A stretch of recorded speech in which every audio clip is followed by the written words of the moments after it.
What? Yes. It was like, this was 3 years ago. This needs to be like a Netflix movie. What? Her house was a fucking haunted house.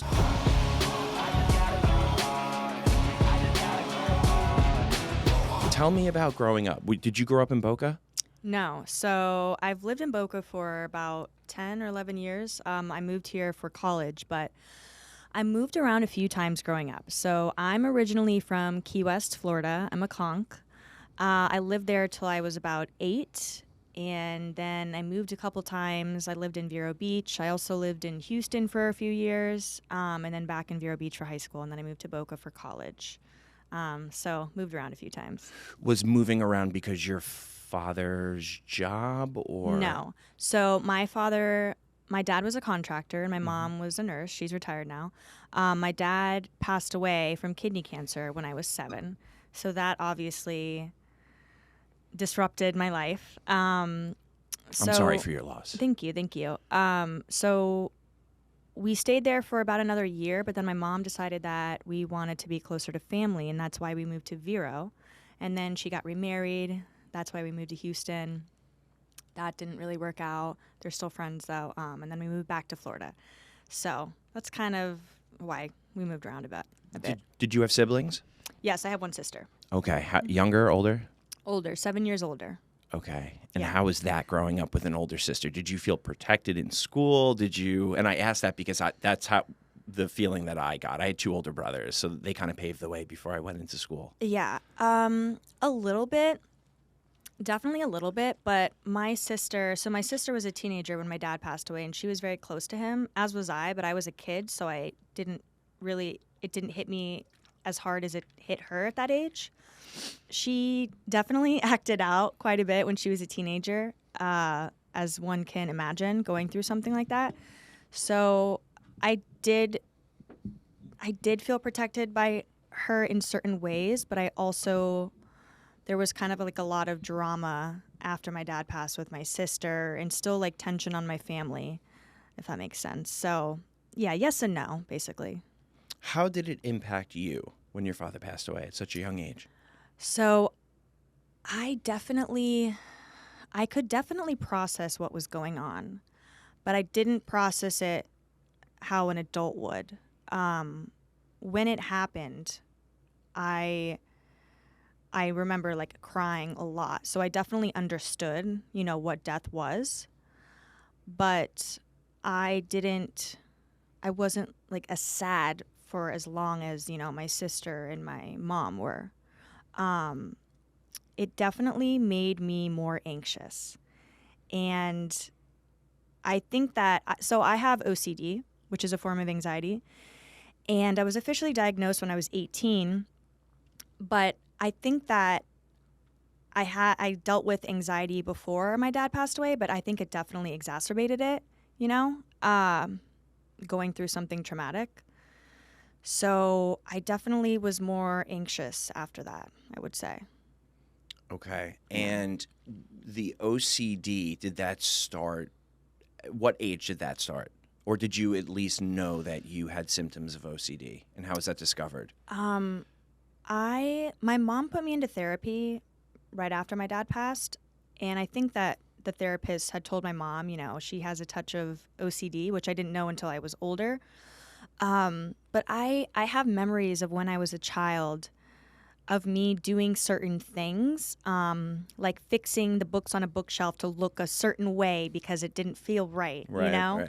And a lot of people don't really know what OCD is. It's not just obsessively cleaning, but OCD is really 2 things: compulsions and obsessions. But OCD is an anxiety disorder.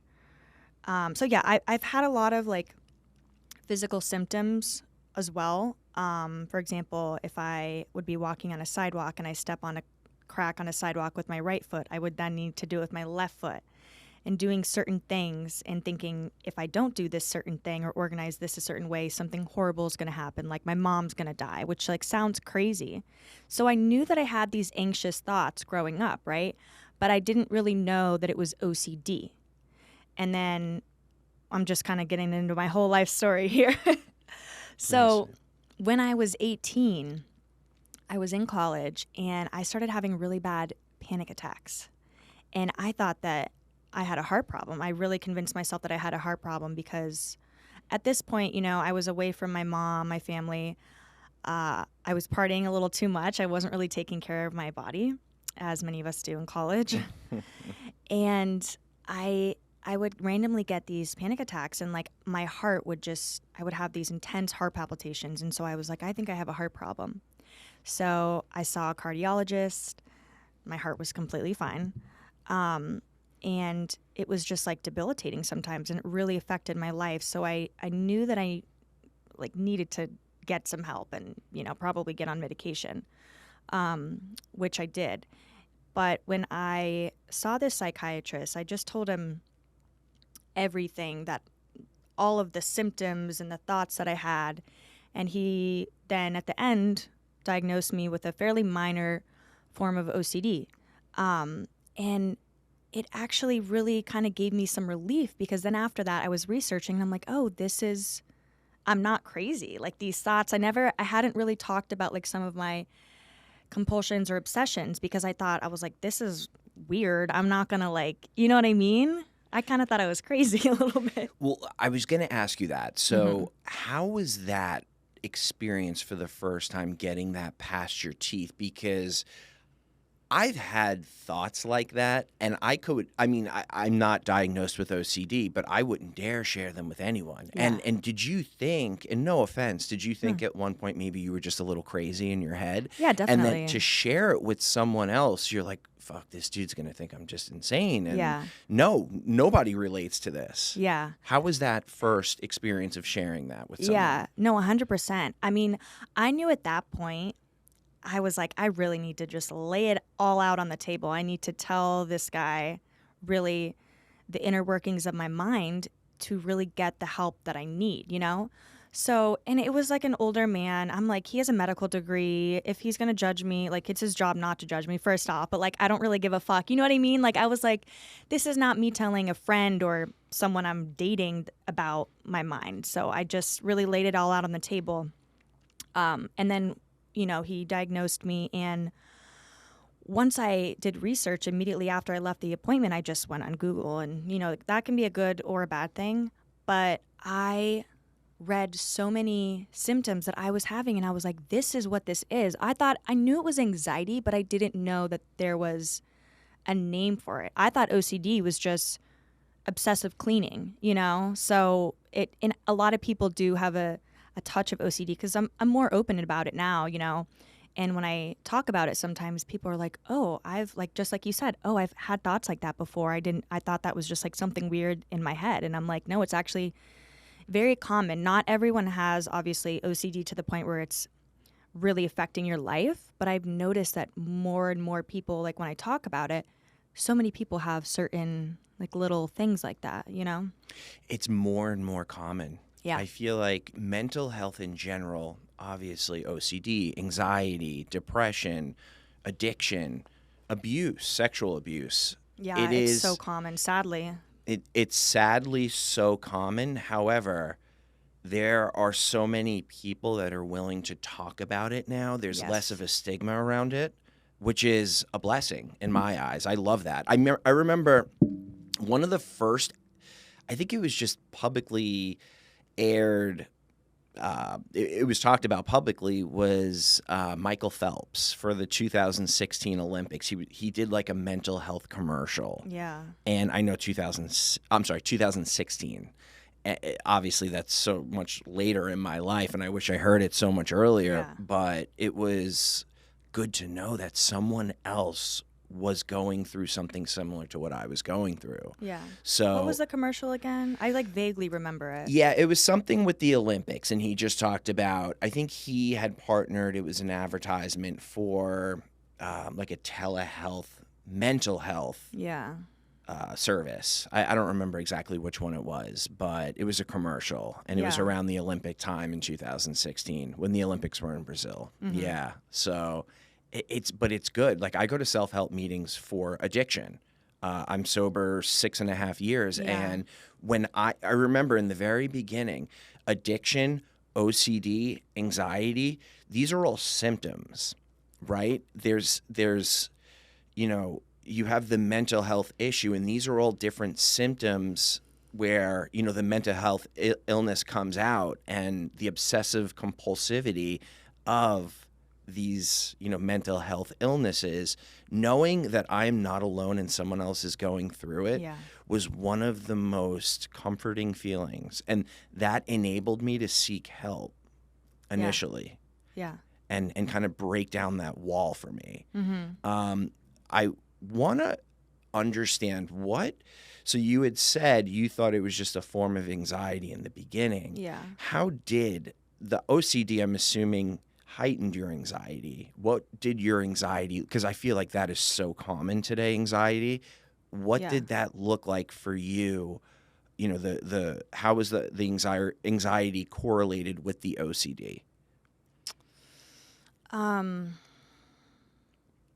So really the anxiety is the OCD, if that makes sense, because OCD is a form of anxiety, but I also just had generalized anxiety, like worrying about things, how things were going to turn out, worrying about something bad happening to my mom. And I think a lot of that really just ties back to losing my dad. And I've had some other things happen in my life where I just have had no control over the outcome. And I think anxiety is so much, really about, they say anxiety is worrying about the future, and that's also something that I've mostly overcome, but I still definitely struggle with it. It's tough because life can be really fucking crazy sometimes, and you really don't have control over so many things that happen. And that's definitely something that I still struggle with and will always struggle with. Yeah, and the OCD ties into it as well. But yeah, it's tough. Have you been able to let go of the outcomes of the future? Obviously, the future you can't control. And Yeah. anxiety is worrying about the future. Someone passing away. Yeah. I'm going to fail this test. I'm going to lose my job. Yeah. Have you been able to let go and basically implement some kind of power greater than yourself in your life and say, listen, it's up to this and I can control today's action? Yeah. Yes and no. I think that I'm kind of laughing because as you were just saying that, I'm thinking, I kind of just like had a realization that I think got to a point where I worry so much about the bigger things in life, like losing a loved one, for example, that I worry less about day-to-day stuff like my job or showing up on time for like a doctor's appointment or something important, which I think was kind of like a form of regaining control of my life, if that makes sense. And I think in college especially and in my early 20s, I just kind of let loose and didn't really focus on things that I look back and I'm like, I really wish I like did a really good internship in college and maybe moved to New York or wherever and like got a job that I really wanted to do right after college versus just like waiting on till, later in my late 20s. But I think that I kind of had to regain some sense of control in my life because so much of my life has been out of my control. I don't know if that even answers the question that you asked. No, that makes a lot of sense. But do you think... So I lived in New York. You gave New York City as an example. I lived in New York City. Yeah. I was stressed the fuck I know. out all the time. Have you come to the realization that, have you accepted maybe not even God, but just things are happening the way they're supposed to be happening and you're kind of staying out of your own way? Yes. I still struggle with that, though. I actually, that's one of the biggest things that I struggle with now because I just turned 29. So I'm like, shit, I'm going to be 30 next year, which is not. Yeah, 30's old. No, it just, I don't know. Did you feel weird when you hit 30? I did. I went into a Yeah. little bit of a depression. Yeah. I did. Yeah. 30 was very daunting for me, but I'm going to be honest, 30s were the best years of my Yeah. life. That's They what they say. blew my 20s away. Yeah. 20s, like you have a job, you're making some money, like you're doing your thing. You don't really know what love is. No offense. No, it's so true. And No you offense. have so many lessons to learn in your 20s, I feel like. Yes, life lessons. Yeah. And I learned a lot of my life lessons in my 20s. And then I was able to take what I learned and apply them in my 30s. Yeah. And Yeah. then it made it for a much better, decade. Well, I'm not there yet for a second decade, but yeah, my 30s has been so much better. Yeah. Yeah. I am looking forward to that. I've been thinking a lot about essentially what you asked the past few months. And I'm like, maybe I'm not meant to do X, Y, and Z, which has been a real struggle for me because, so one of the things, my biggest passion is music, singing and songwriting specifically. Give And yourself a plug. Plug it. What's your Instagram? What's your... Yes. Yeah, go ahead. So my Instagram, you can find my Spotify link on Instagram. It's Ali Embry, Ali_Embry, ALIEMBRY. On Spotify, Apple Music, pretty much all this music streaming stuff. It's just Ali Embry. You have a great voice, by the way. Thank you. I've listened to your music. Yep. Thank you. Mm-hmm. So my dad was a musician too. So that's really why I got into music as a young child, and it's always been an outlet for me. Singing and songwriting, like even just listening to music, helping me to like process feelings and deal with emotions. But I really have always wanted to pursue music and acting, and now that I'm almost 30, I'm like, maybe. Not that things can't happen when later in life, and I know that I'm still young, but, a lot of people find success when they're very young. Like Billie Eilish, for example, was like 15 or 16 when she came out with Ocean Eyes, which was like her main song that, blew her up. But yeah, I'm starting to really just try to accept that where I'm at in my life is where I'm supposed to be. And I've kind of thought that for several years, like, everything happens for a reason. Everything happens at the time that it's supposed to. But then when you wish that you were further in life, it's like hard. I have to kind of retell myself all of those things, but it's a little bit of a struggle. Yeah, I get anxiety thinking about that to this day. Yeah. Like, if I take a nap during the day, I'll wake up and I'll be like, oh my God, I'm a piece of shit. Like, I should have done more work today. Yeah. And like those, to the listeners out there, like if you're having those voices, it is completely normal and it is okay. However, the progress there is having the awareness to know when those voices are bullshit. Yeah. And taking the next right action. And if that doesn't make you feel good, well, then don't take naps during the day. I mean, I never learned my lesson, but I'm a big nap person, so that's a struggle for me. Yeah. And the same thing. Like, I'll be like, oh, I should have been more productive. I should have worked on music today. I should have done this, should have done that. But it's like, you need to be gentle with yourself too, and accept that you need rest sometimes. If you don't take rest, your body is going to take it for you, probably at a very inconvenient time. Yeah. I actually learned that lesson very hard since having a child. So I have a daughter. She's 5 years old. Yeah, she's so cute. Thank you. From the photos. I've never seen her in person. But what's her name again? Lumi? Lumi. Is that her full name? Yeah, it's a Finnish name. So pretty. Yeah. It's her mother is from Finland. Right. Lumi is actually in Finland right now, in Helsinki, Finland, with yeah. her mom. Who I have a great relationship with. Her mom's cool. Her mom's awesome. Yeah, very mature lady. And I mean, since having a child, it's like clockwork. I am up at 6 a.m. every morning, even if I don't have her. So we split custody 50-50. Even if I don't have her, I am up. I sleep maybe 5-6 hours a night. It's hard for me to sleep past 6 hours. So... yeah, So sometimes you need a nap.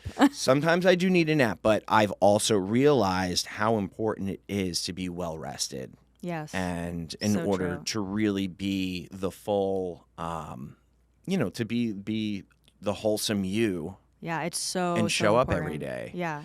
What are some tools that you have implemented in your life to prevent those feelings of, I should have worked on music today. I should have done this. What are some tools Yeah. and things that you've implemented? Well, for me, I will say I do feel like I can be a little lazy sometimes. I'm a Taurus. I don't know if anyone is listening and is big into astrology. That's kind of a weakness of a Taurus, is to sometimes be a little lazy. So something that has recently helped me is I will set monthly goals just like on my notes app on my phone.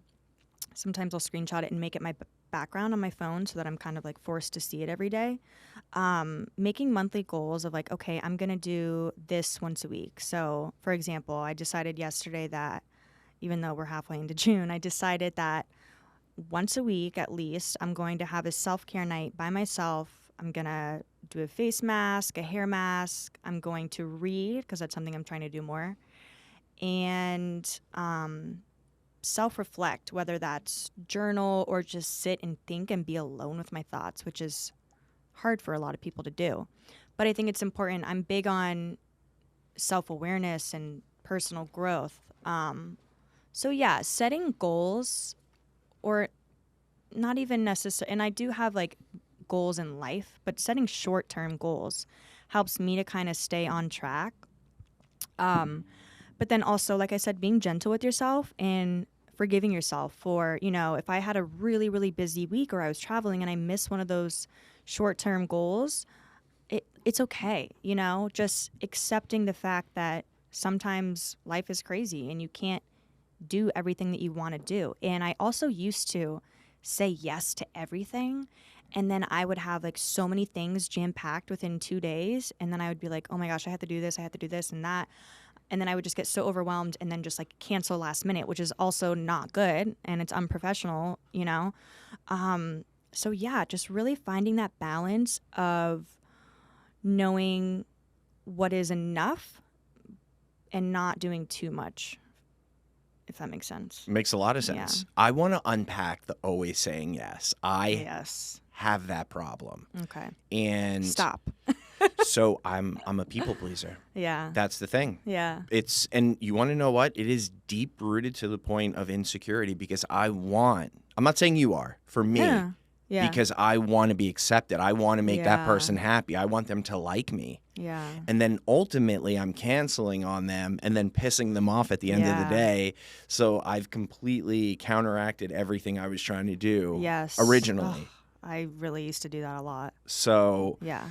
I have gotten better at it. And Yeah. because it was creating unmanageability in my life. Mm-hmm. Right? And then I'm just counterproductive. Yeah. And yeah. I think that thinking through, like, okay, if someone's asking you to help you with something on a Saturday and you already have 2 other things planned, before you just say yes because you want to help someone, think about, for anyone listening, think about, oh, I have to do this and this. Maybe I'm going to be tired after I do these 2 things. And is that going to be too much in one day? Versus just immediately saying yes to something. That's something that I try to think about. I try to think of like my day or my week or whatever as a whole to kind of know, okay, for myself personally, that's something I've really learned in my 20s is kind of knowing when is too much. And everyone's different. Some people will wake up, maybe yourself, like you said, at 6 a.m. and just go, go, go. I'm not one of those people. And I still can be very productive just in different ways, and just like knowing your limit and finding that balance is important. I get the most work done from, Really? if I don't have Lumi, it's 6 a.m. till probably 10 or 11 a.m. Yeah. I get so much work A done. lot of people say that. When is your work? Is it scattered throughout or at night? So usually at night, and I'm trying to change that. I don't really like being a night owl, but I notice like with work, I would say I'm often most productive in the middle of the day. But for my personal life, I think inspiration usually hits creatively for music at night. Mm. And I've just kind of like accepted that at this point. But yeah, everyone's different. So kind of figuring out what times of the day or night that you are most productive is also very helpful. Yeah, for sure. That's interesting. Yeah, everyone is different. Yeah. Everyone is different. But that's the thing. I will sometimes, work really hard earlier in the morning, starting at 6 a.m. as opposed to, let's say, your normal traditional business workday at 9 a.m. And then I'll finish at 12, 1 o'clock. Yeah. And then I'm so programmed from, I was working at Google in a corporate job prior to podcasting. Right. And I'm so programmed to work until 5 p.m. Yeah. And today's world, ever since COVID, I feel like things are just so unorthodox and just all over the place. But I have that programmed in my head, and that is something I'm trying to change. So, yeah. So Allie, tell me, are you single? I am single. Ooh, single in South Florida. Oh, it's not the best. The cesspool of dating. How is dating? I have to hear more about dating in South Florida. Yes. Yeah. Well, first off, did you see that Florida was just ranked, I don't know how, but the worst state in the country for dating? What statistics did they I don't use? know. I saw it on multiple Instagram pages, so who knows how accurate that is. Yeah. But sounds right. I don't know. From my experience, it sounds right. Yeah, I don't know. I have a few different theories. Well, okay, I live in South Florida, so I don't really know what dating is like everywhere else. I hear it's really bad in New York too. Mm-mm. No? Some people say that it is, but No. I believe it. Some people say that. You know what? But I feel like any urban area, I don't know. You know what? Then I'm going to challenge myself, because when I was living in New York and I was single, my mental health I was insane. I was actively using, drinking. I was insane.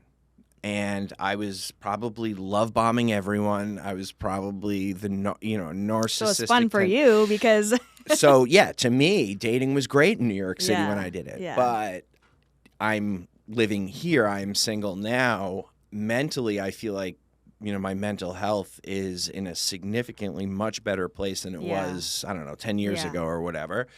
And I have the same experience as you here. It's yeah. And let me ask you this. Yeah. Do you think you think mental health is just running wild down here?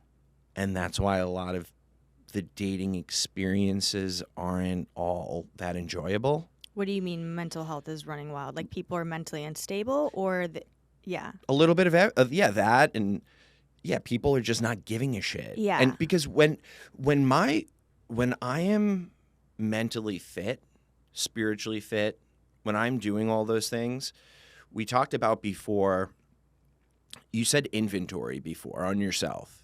I do inventory on myself as well, like writing.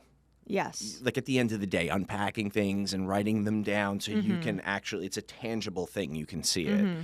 And going through that inventory, it took a long time for me to be, in sobriety, we call it inventory. Yeah, I was like, I don't think I use that word. I'm sorry. No, you're fine. You're fine. No, it's good. I like that word though. For the audience as well. It's inventory. Yeah. So at the end of the day, writing things down, for me to be able to write down my thoughts, what I've done, maybe people I've even wronged, or things that I did well. Yeah. I couldn't write those things down because I felt like I was such a piece of shit for so long. And when I started taking self-esteemable acts and started doing things for other people, not so much selfish things, but doing things for other people, whether it's, I don't know, donating my time, whether it's some guy who just put his hand up in a meeting and said, I can't get sober, I need help. And I call him, and then him and I go to lunch or something, and I help him out. Once I started doing those self-esteemable acts, I was able to then look at that inventory and really do the inventory. So because I was able to do those self-esteemable acts, it helped me gain empathy for other people. Yeah. So I'm not going to lie to a girl and say, yo, I'm looking for a fucking long-term relationship. We hook up 3 dates, 4 dates in, and then I'm just gone because I got what I wanted and I lied to you the entire time. Yeah. I can't do that. That makes a lot of sense. I can't do that. That makes me feel like shit. If I'm going to sleep with you and try to hook up with you, I'm going to say, listen, I'm not looking for anything serious. I just want to hook up.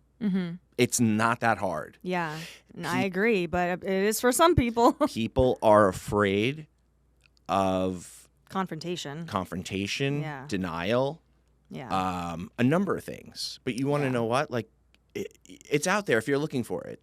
Yeah. It is. No, it is. And so, yeah, there's just so many things to unpack about dating down here. But one of my theories is that a lot of people from South Florida are not from here, right? Where are you originally from? New York. Okay.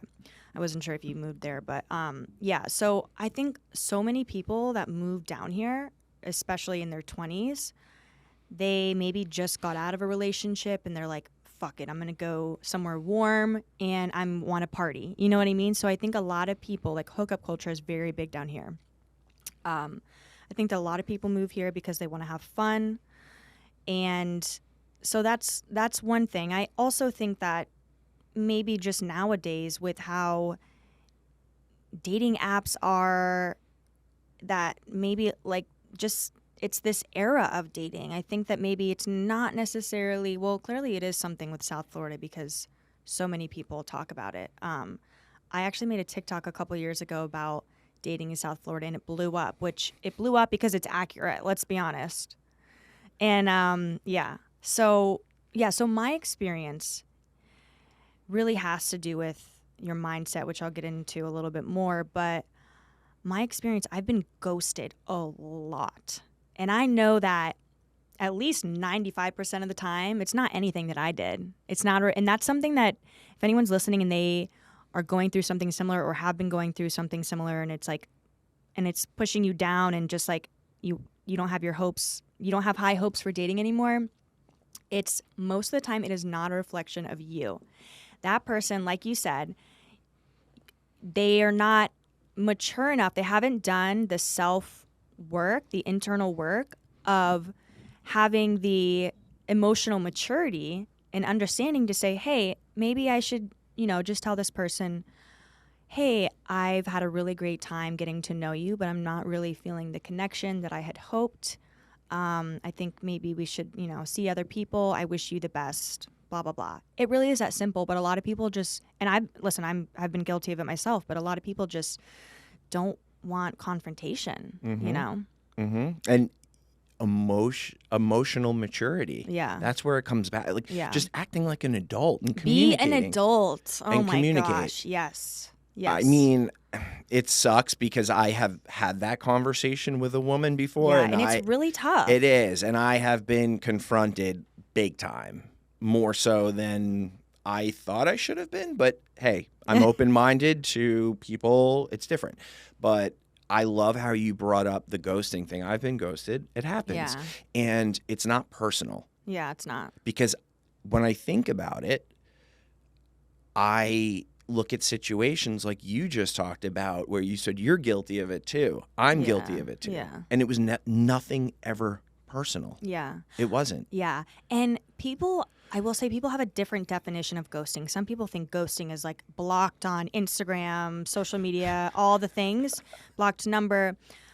I feel like usually when people say ghosting though, it's more so just they just stop replying to your texts or your calls. But it's especially hard when you've been really consistently communicating with someone or consistently seeing them and then all of a sudden they just ghost you. If it's like you went on one date, maybe two, and you've like talked here and there and you guys just like stop talking to each other, maybe that's really not considered ghosting. You know what I mean? But I will say, I kind of always, like, my friends and I kind of tell each other in the beginning, you shouldn't have all your eggs in one basket. You shouldn't be so focused on one person because honestly, like, a lot of times that just leads to disappointment, I feel like. Keep yourself busy. Yeah. And I'm not saying... Hook up with a million people. Yeah, I'm not. That's not what I'm saying. I know you meant. But, just because you go on one date with someone, I feel like ladies especially have... struggle with this more so than men. Maybe I'm wrong. But just because you go on one or two or three really good dates with someone doesn't mean, just because you have a connection with someone doesn't mean that you're meant to be together forever. I think that something that's helped me recently is finding the fun in dating. I enjoy going to new restaurants, trying new things, meeting new people. And I also, in the beginning, treat it as if I'm hanging out with a friend. because it puts less pressure on dating for me. And then I'm like, if I am ghosted, it's like, okay, well, it was kind of just more of like a friendly thing anyways. So it doesn't like hurt as much. Does that make sense? That makes a lot and of it doesn't sense. take a toll on my mental health, which has also happened Yeah. to me. Well, it seems like you have a good head on your shoulders. Like you've built awareness in the Yeah. dating game. I try. It's funny. Let me ask you a question. So, Yes. has a guy ever made you split the bill with him? Okay, so yes, but I have split the bill with a guy a few times with different men, but I can't think of a scenario where a guy has been like, do you want to split it? I used to offer. So I feel like now in my late 20s, I finally understand dating for myself and what works for me. Now, and some people might not like this, I don't even look for my wallet or like if you're asking me out on a date, I think you should pay, at least in the beginning. I agree. And I used to offer because I'm like, oh, it's nice to offer. But then guys sometimes would be like, yeah, let's split it. And I'm just like, oh, that's an ick. Yeah, no, I agree with you. Listen, if you don't, you should have your career Yes. straight, Yep. your everyday, what you're doing, your goals aligned in life before you are hopping on Hinge, before you're hopping on Yeah. Bumble to go Yeah. start dating people. Yeah. You should not I be agree. dating I agree. If you can't, if your career and your goals are not aligned. yeah, I 100% agree. And that doesn't mean you have to go to a super expensive restaurant for all the men who are listening, but that's so true. Yeah, It's 100% agree. traditional. Yeah. That's the way I was raised. And yeah, and I kind of like I used to be more feminist and independent, and now I've kind of like the past couple of years I've kind of really reintroduced myself into gender roles in certain ways, and obviously whatever works for people is what works for people. Everyone is different. This is just what I find for myself and for a lot of girls or women that I'm around. I like, and I even told this to this guy that I have been on a few dates with recently. I like to be courted in the beginning. You don't have to do anything super crazy expensive, but I like someone to show effort. I think that if you want to take me out, you can pick the place, pick the time, make the reservation. Like, it really doesn't take that much effort. And if someone likes you, they will put in the effort. They're not even going to think twice about it. You want to feel like a lady. Yeah, I do. I want you to open the door for me, too. Yeah, I want of you to be course. chivalrous. And listen, I do think I think men should be able to protect and provide. And that looks different for everyone. But I do think that women are providers in other ways. Emotional support. For some people, it's cooking and cleaning, raising kids. That's being a mom is a full-time job. Not that being a dad isn't, but for a lot of people that are, married and live in one household, a lot of people, the dad will go to work and maybe the mom will be a stay-at-home mom. It's not that the mom isn't working. Like, she's still working. Raising kids and being with kids full-time is a lot of work. If someone said, so I have one child. Yeah. I would have another child, maybe two. If God came down and said, hey, the girl you have a child with or more children with will stay home while you go to work, you're obviously a very active dad, in their life. See them every night when you get home from work, et cetera, et cetera. But the mother of your unborn children will stay home and be with the kid. I would sign up for that in a second. Like, Yeah. I'm telling you right now, raising a child is not easy. Yeah. It is not easy. And I will say this, and shout out to my baby mama. No, shout out to Lumi's mom. Like, I watched her firsthand. Like, it's a lot. Yeah.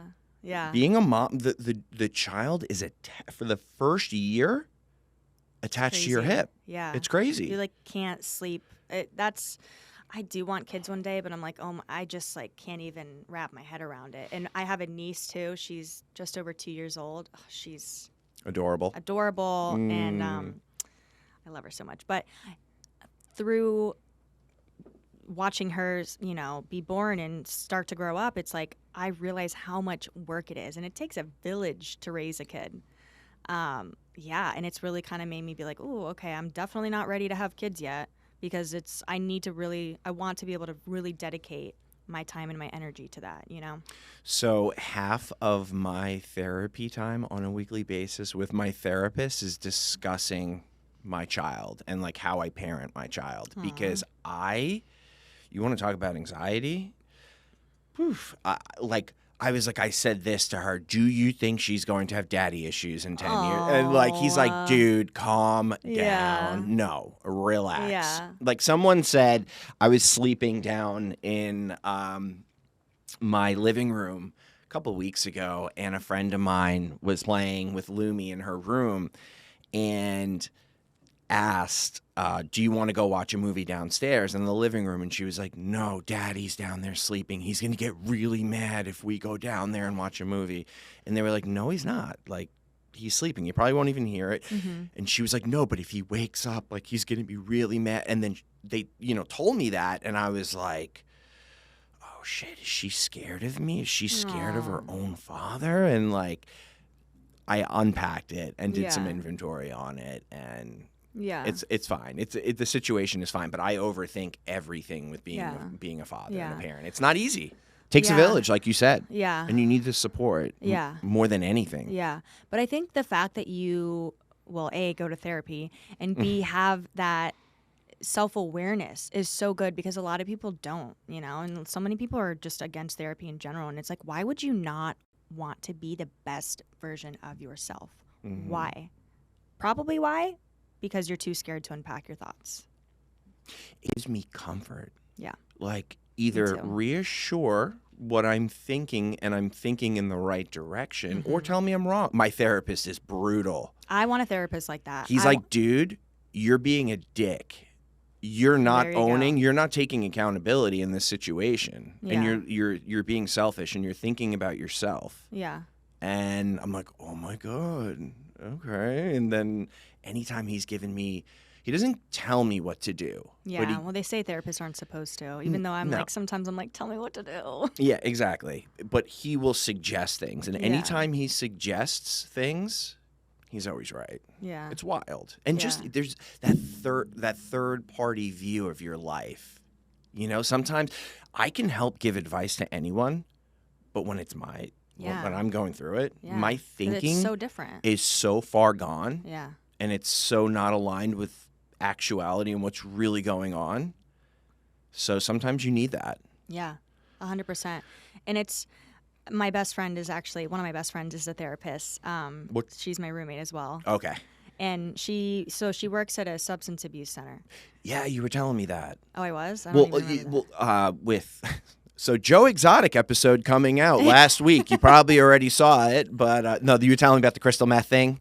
Oh, yes, with yes, Joe, yes. Joe Rogan. Wow. Joe Exotic. Yeah. He always says, crystal meth and a few baby tigers, I can turn anyone gay. That is so funny. So I repeated that to him and he loved it. Yeah, so I was telling my friend about that and she was like, yeah, crystal meth is very big in the gay community.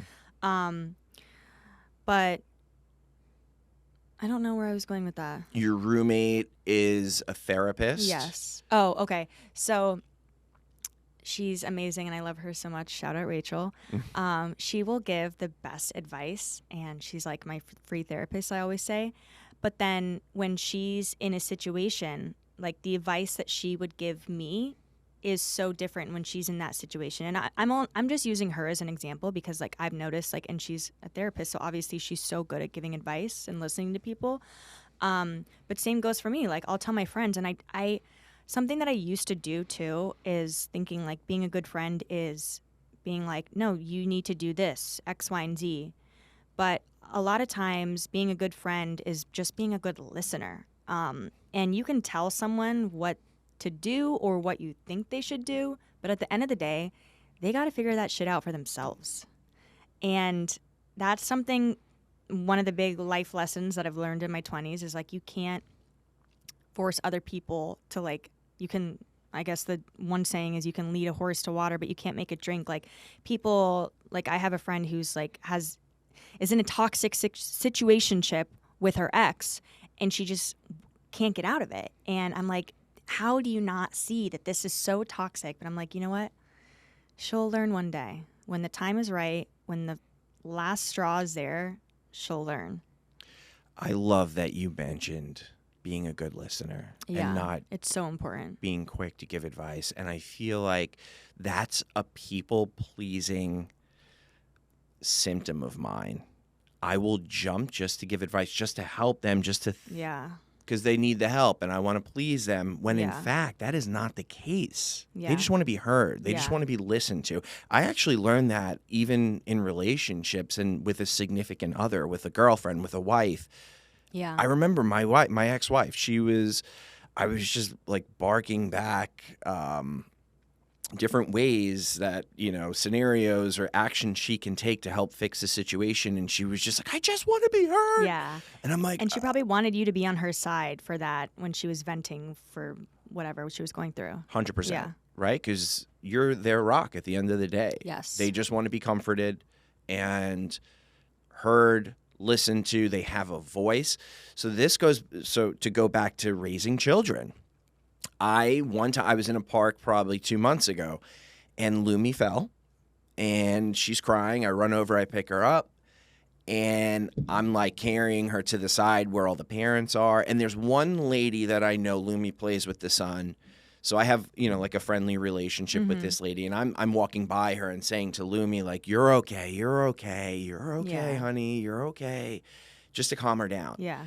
And she walked up to me after the whole thing, and she said, listen, I'm not, getting in between your, how you parent, but Uh-oh. let her tell you how she really feels. Don't say to Oh. her, you're okay, you're okay. She goes, I understand where you're coming from, 100%. I've done the same thing. She said, the child just wants to be heard. You're becoming a safe space for the child to share how they feel. Yeah. And I was like, whoa. I agree with that, but I also will say, and I don't have kids, so I don't really know that much about raising kids, but I will say that I've seen how a parent reacts to a child getting hurt.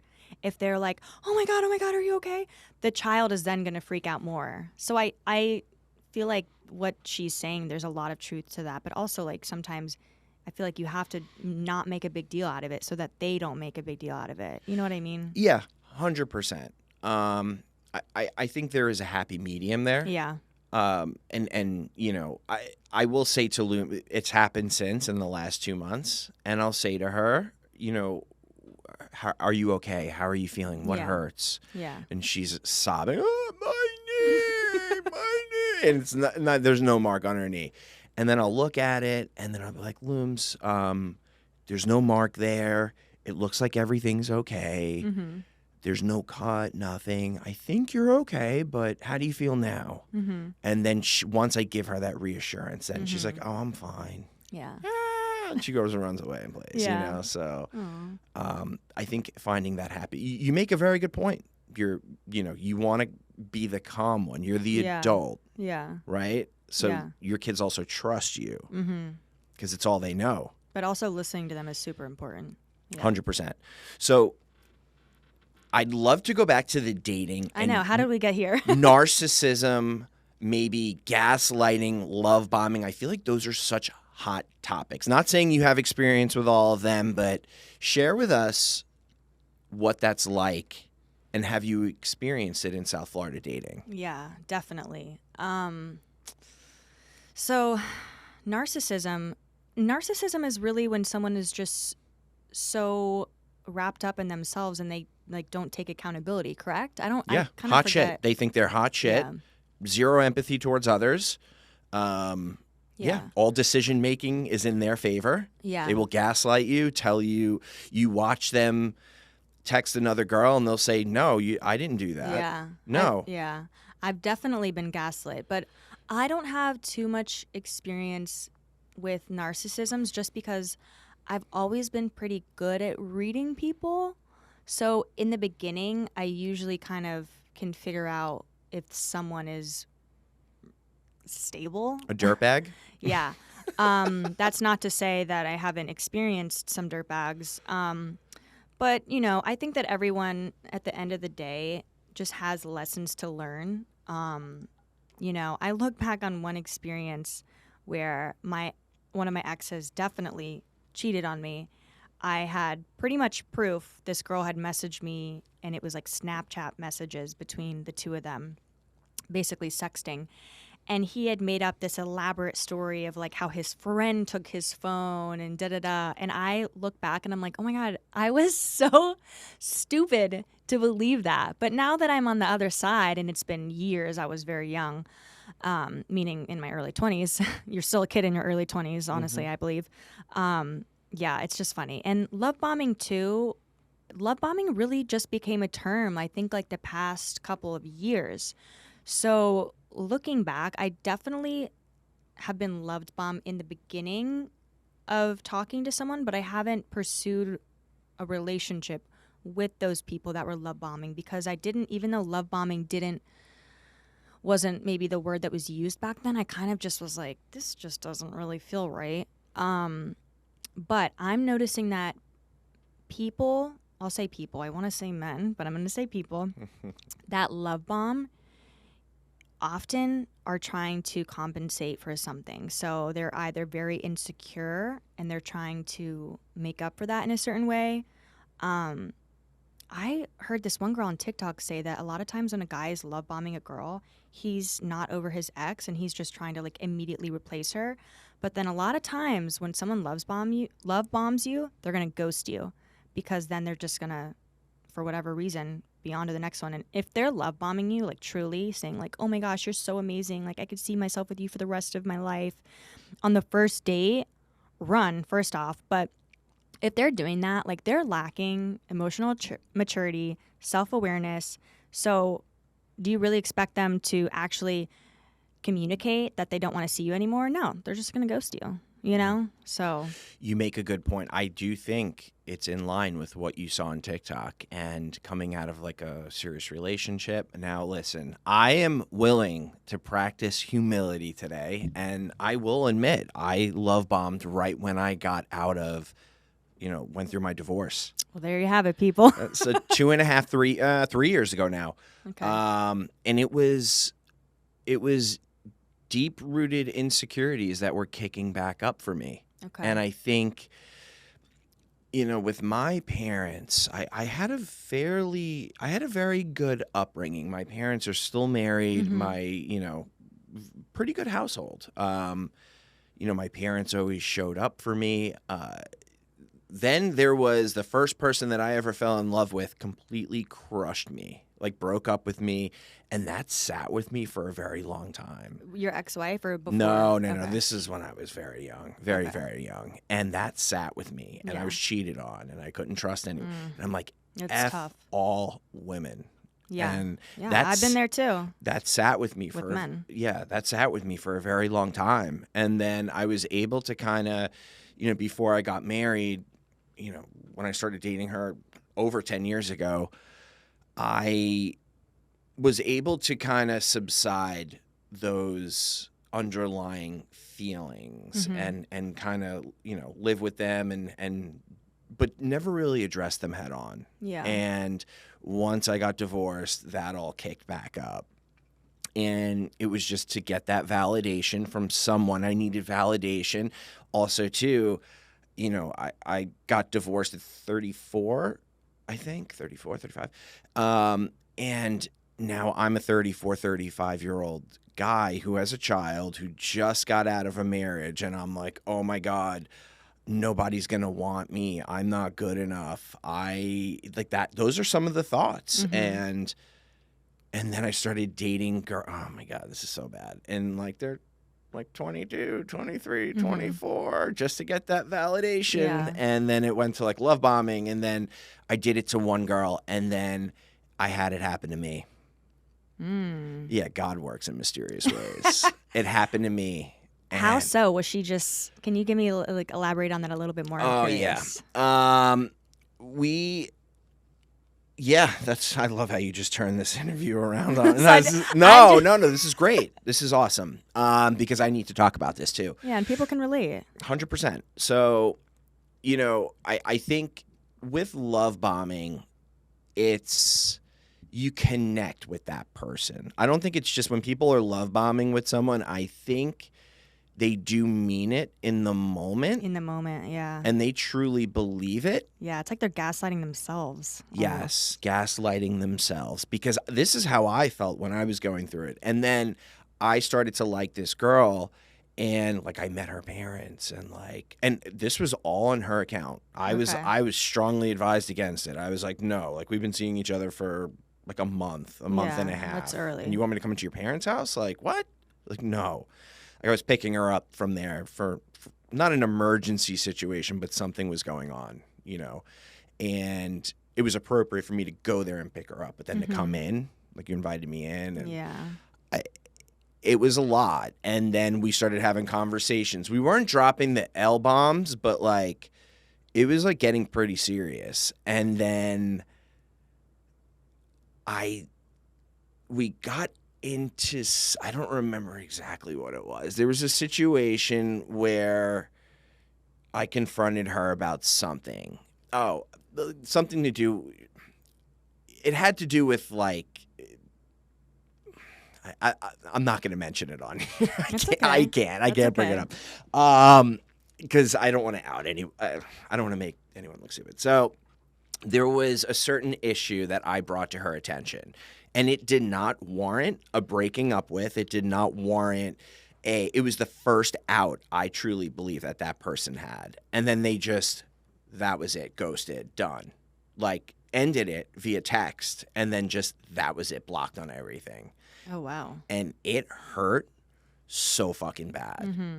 It hurt so bad. But like it wasn't saying I love you, but it was love bombing. Like, oh my God, like I think about you all the time, like hanging out every day, the constant texting and calling and voice notes throughout the day, all day, every day. Like, it's a lot. It's a lot. And it takes a really long time to truly get to know someone. And I also want to say that for those who are listening, because you may think that you have like such an amazing connection with someone, and you may have that connection in the moment, but after a few months or closer to a year, that can completely go away. I'm not pessimistic, but I'm realistic and cautious, because, you kind of have to be to avoid situations like that. Yeah. And I also feel like people in South Florida, it has a lot to do with looks and not who the person really is. Yeah, that's so true. And I've been treated based off of my looks a lot, and it's frustrating because like I don't want to be. I have, especially in settings where there's alcohol, which, I try to meet people in settings where there's not alcohol, or like classier places, versus like clubs, or you're probably not going to meet your future husband at the club, ladies, but a lot of times men will just see a conventionally attractive woman and they just think I want to hit that, and it's like, okay, well, I actually have feelings and I'm quite sensitive, so maybe don't, have you seen my fucking Spotify? Yeah, so a lot of people, I don't know. No, I hear you. It's that girl's hot. I want to hit it. What's going on? I'll give her all of my attention right now. Say whatever I need to say. Say whatever I need to say. Yeah. I've done that. I have. Yeah. Which is why, ladies, it's important to make a guy wait too, because then you're gonna weed out the fuckboys, as I call them. But I think on the other side of that, I think a lot of women are materialistic and want a guy that is very successful. I'm trying to think of like the opposite of what men deal with versus what women deal with. That's something that a lot of guys have, I don't know, kind of told me what they've seen, because I'm always curious. Like sometimes I'll ask guys, like, what is your experience with dating down here? Because I've complained about men so much that I really have only thought about it from the female perspective and the female side. I don't let anyone in on my personal life and like what where I live, what I'm doing, et cetera, right away. Yeah. I mean, not that I have all this to brag about or, some hot shot, but I just... No, it's important. It's important because there is a lot of surface level, things that girls are looking for. Yeah. And, I mean, it's vice versa. It goes both ways. Yeah. But yeah, no, all right. So let me ask you this. If you were able to go back to, let's say 20, 21, 22-year-old Allie, Woo! She was wild. What advice would you give her? Oh gosh, that is such a good question. And on one hand, I almost want to say nothing because I feel like I had to go through what I went through to learn. But yeah, honestly, I think the advice would be very minimal for that reason because I'm a big believer in taking a lesson out of every experience and every relationship. Honestly, I think what I would tell myself is just be kind to yourself and to others. Be aware, learn, and keep moving forward. I love that. Yeah, because I just feel like I had to go through like what I went through to learn. And listen, I wasn't always an angel too. Like I made mistakes too. And I had to go through that to learn. Like that's something I never want to do again, you know? Embrace the good and the bad Yes, 100%. because you learn a lot through the bad. Yeah. That's so true. Unfortunately, but that's the Yeah. silver lining. Yeah, you have to take the light out of the dark. Yin and yang. Love you it. know? All right, I'll share one with you if you share one with me. Okay. You said you have a good dating story. Yeah. Well, a bad dating story, if you will. Yeah, mine too. I have a crazy one. Ooh. Okay. You want to go first or you want me to go first? I'll go first. All right. One that comes to the top of my mind is that I was catfished. Like, actually catfished. So I didn't actually meet the person, but like this story actually is Insane? Yeah. So, okay, this was 2 to 3 years ago. I was on Hinge and I matched with this guy who was so good looking and so my type physically. I try not to have a type, but kind of do. But For sure. And we just immediately started talking and definitely love bombing on his end. Love it. So sorry. So clearly I I'm hadn't kidding. learned my lesson. This was 3 years ago. Yeah, I had to learn a lesson from this. I'll tell you that much. So yeah, we started talking on the phone that night that we matched on Hinge, and started talking very regularly. Did his voice match his looks? I thought so. Okay. And he kind of looked Italian, and he was from Italy and had an accent and like said certain words in Italian. So I don't think he was lying about that. Okay. Yeah. I guess I just gave my type away. But anyways, so there were certain times where I was like, oh, let's FaceTime. And he just like always made excuses. Mm-hmm. So eventually I was like, okay, this is, a little bit of a red flag. And I think I was like let's like make plans to meet up. He lived in Miami, so it was like about 45 minutes from me. So it wasn't super close, but I was like, I'm not going to just be texting someone forever. I want to like meet in person. So maybe after like a few days to a week, I kind of started to get a little like, something isn't right here. And he, talk about crazy, like I don't like to use that word, but like this guy was mentally unwell.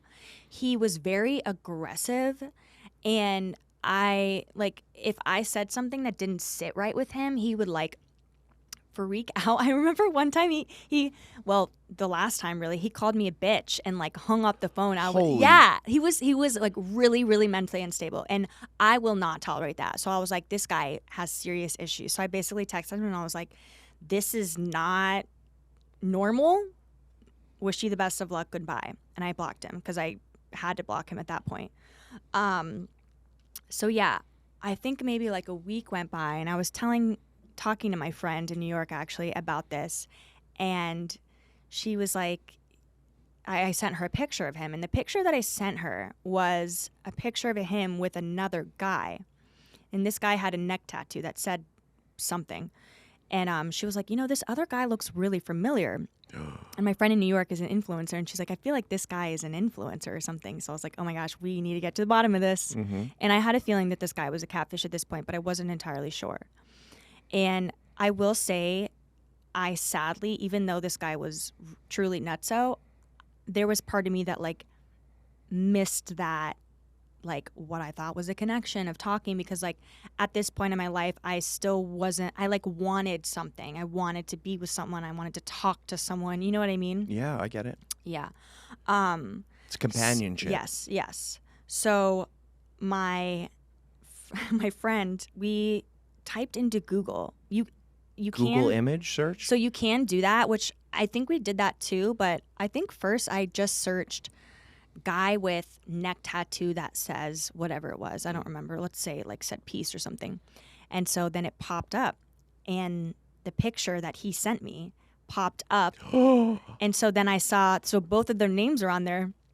And I was like, no fucking way. It was this guy, this fitness influencer in England. And then I found his Instagram, and obviously it was not like, Yeah. and this guy had told me too. He was like, oh, I don't have an Instagram, which another red flag. Not that, listen, if someone truly doesn't have an Instagram, that's probably a green flag. But like, you just have to be weary if someone has no trace of themselves on social media or online. 100%. And please, please, ladies and men, FaceTime someone before you meet up with them if you've only met them online. Like, that is so important. And I was trying to do that, and then when that wouldn't happen, I think that also was obviously a red flag. But Did you try to look up his phone number? I did. Yes. Okay. So my friend Haley, shout out to Haley, who you know. I know Haley. Yeah. Yes. She was the one who helped me look that up, because she's very good. I always say she needs to work for the FBI because she's Detective like so Haley? good. Yes, Yeah. Detective Haley. Mm-hmm. But I couldn't really find, I think I had found his name, so that was like accurate, but it didn't really like give me any answers. But yeah, so I unblocked this guy.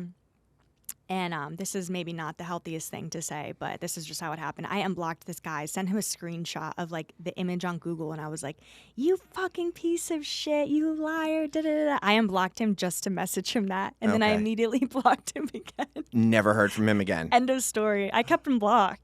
Oh my, that's scary. It actually is scary, and I'm so glad that this guy, like, I never tried to meet up with him. Well, I mean, I did try, but I don't know if he ever had intentions of meeting up.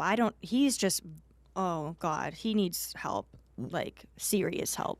A, how do people have time to just talk with people and toy Crazy. with people? B, Crazy. how could you put in that much effort and not, Yeah.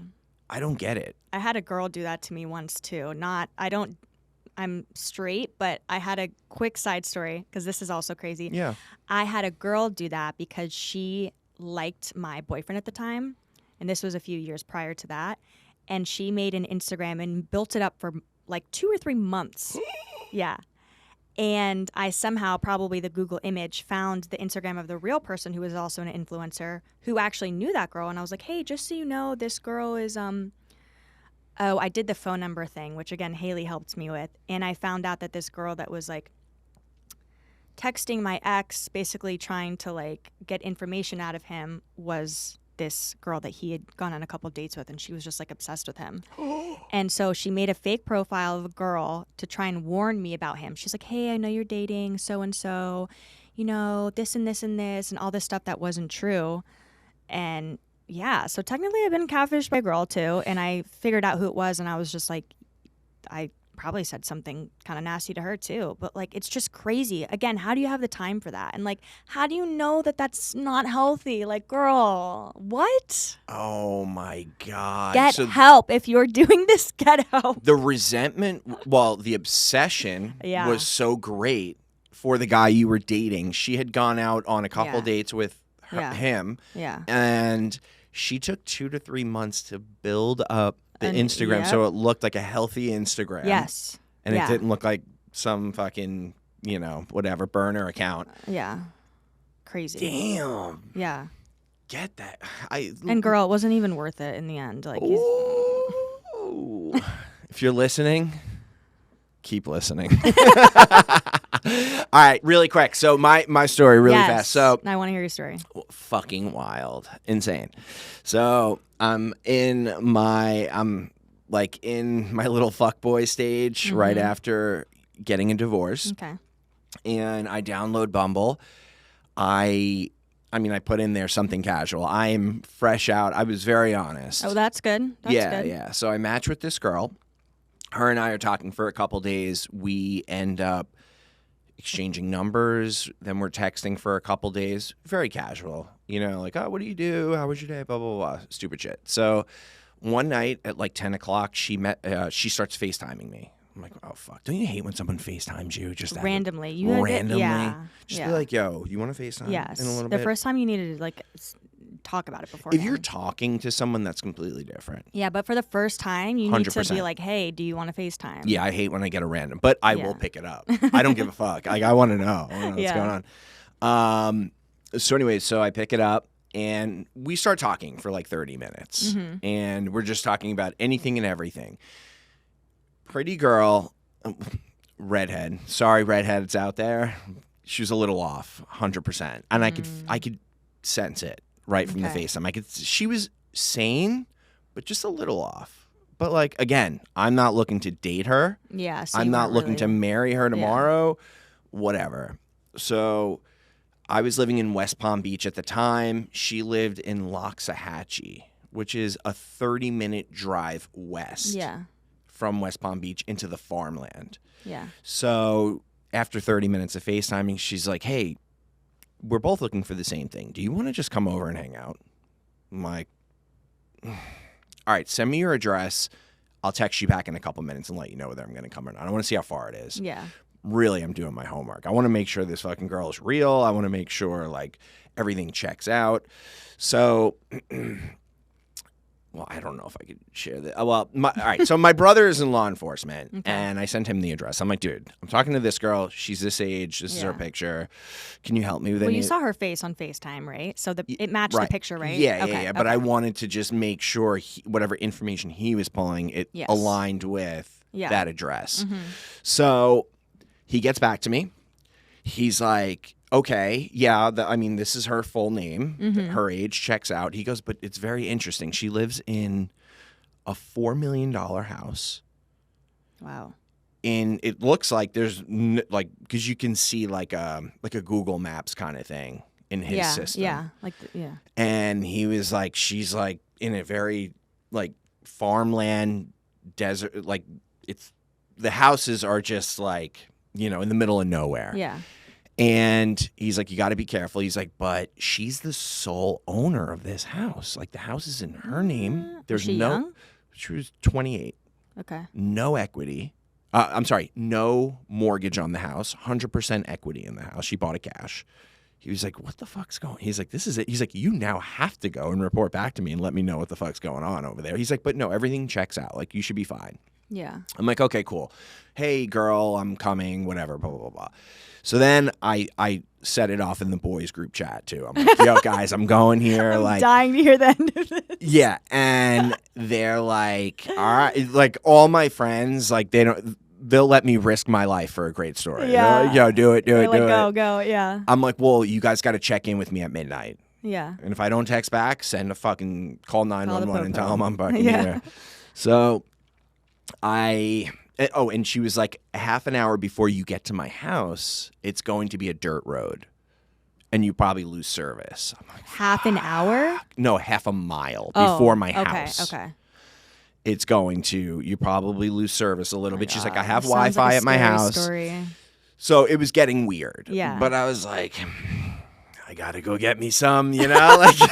Yeah, you were determined. But I had my carry permit. I had a gun on me. Like, whatever. It's cool. Yeah. And so I go, and I'm pulling up to this house, and I hit that dirt road. And it is, like, I just see a house lit up in the middle of fucking nowhere. Like, I'm pulling up to the house. It looks like a carnival going on in the middle of the woods, like on a farmland kind of. And I'm like, what the fuck is going on? So I pull up to the house. She had this house. It was nowhere near Halloween. She had her house. She had a construction team come in and turn her mansion into a haunted house.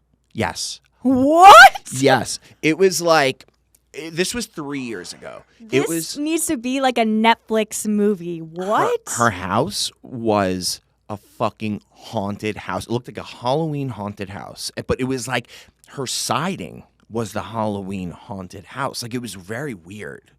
But it was like kind of cool too. So like I'm like whatever. So I pull up and now I have a sec. I'm like, all right, I'll have a second to like regather myself, and if I want to drive away, I can. Yeah.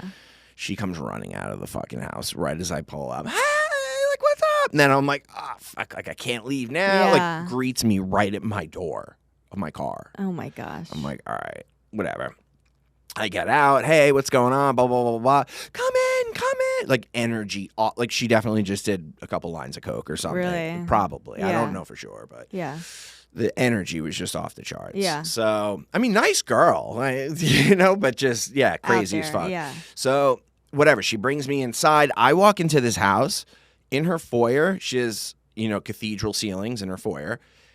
A Louis Vuitton backboard basketball hoop. Now, it wasn't like a cheap bullshit. She had a Louis Vuitton, just took a backboard and covered it with Louis Vuitton. Yeah. Like she had a custom, like it was weird. Wow. It was crazy. Gucci rugs all in the house. I'm just like, what the fuck is, like, it looks like this girl just had stupid money and was just looking to spend it on whatever. And she was in her 20s. It was very, jealous. it was crazy. So we're sitting down, we're talking for a little bit, and then I'm looking around. It gets worse, this story.